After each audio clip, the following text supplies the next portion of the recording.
those workers. Kia ora.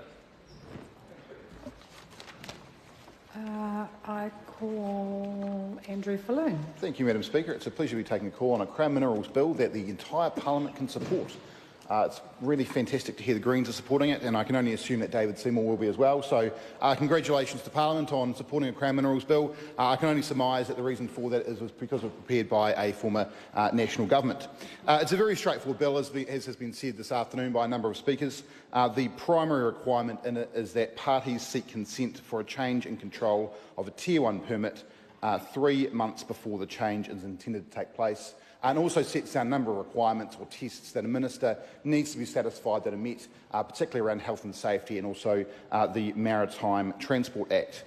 So we did, as has been said, receive a number of submissions on the bill. I sat on the Economic Development, Science and Innovation Committee that considered this bill.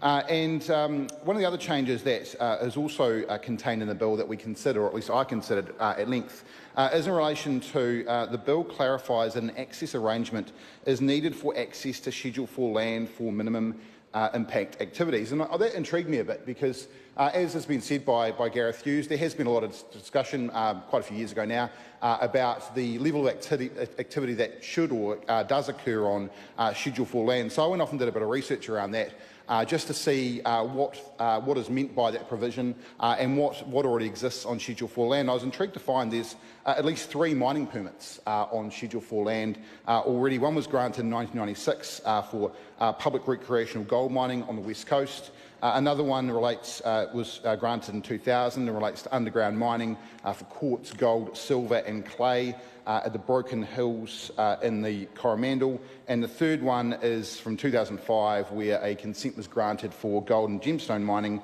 on the Heart River in the Papara National Park.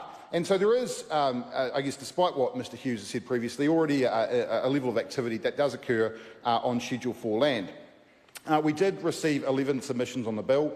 A bunch of those were from industry players, including OMV, Shell, Bathurst Resources, Oceania Gold, and also the industry group Pepans. But we did receive one from the Law Society and also one from Te Runanga o Ngāi Tahu. And this one interested me as well a little bit because it did talk at length about the Health and Safety at Work Act and also the Maritime Transport Act. And it did note that neither bill contains any reference to Te Tiriti o Waitangi. That, of course, was outside the scope of what our committee considered, but I think in future that might be something that future parliaments might want to consider.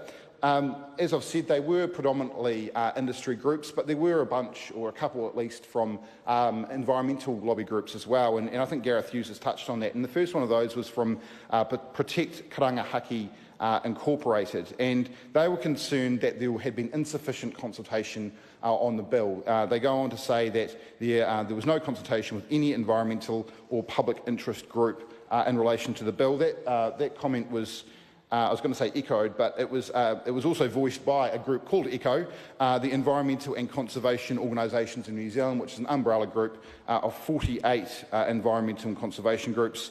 They said that they were disappointed but not surprised at the insufficient level of consultation. Well, I have to tell both those groups that, that's what a select committee process is for. That was the consultation. We went out for a very lengthy period of time, sought submissions from submitters. We had 11, which was probably no surprise. That is a reasonably non-controversial bill.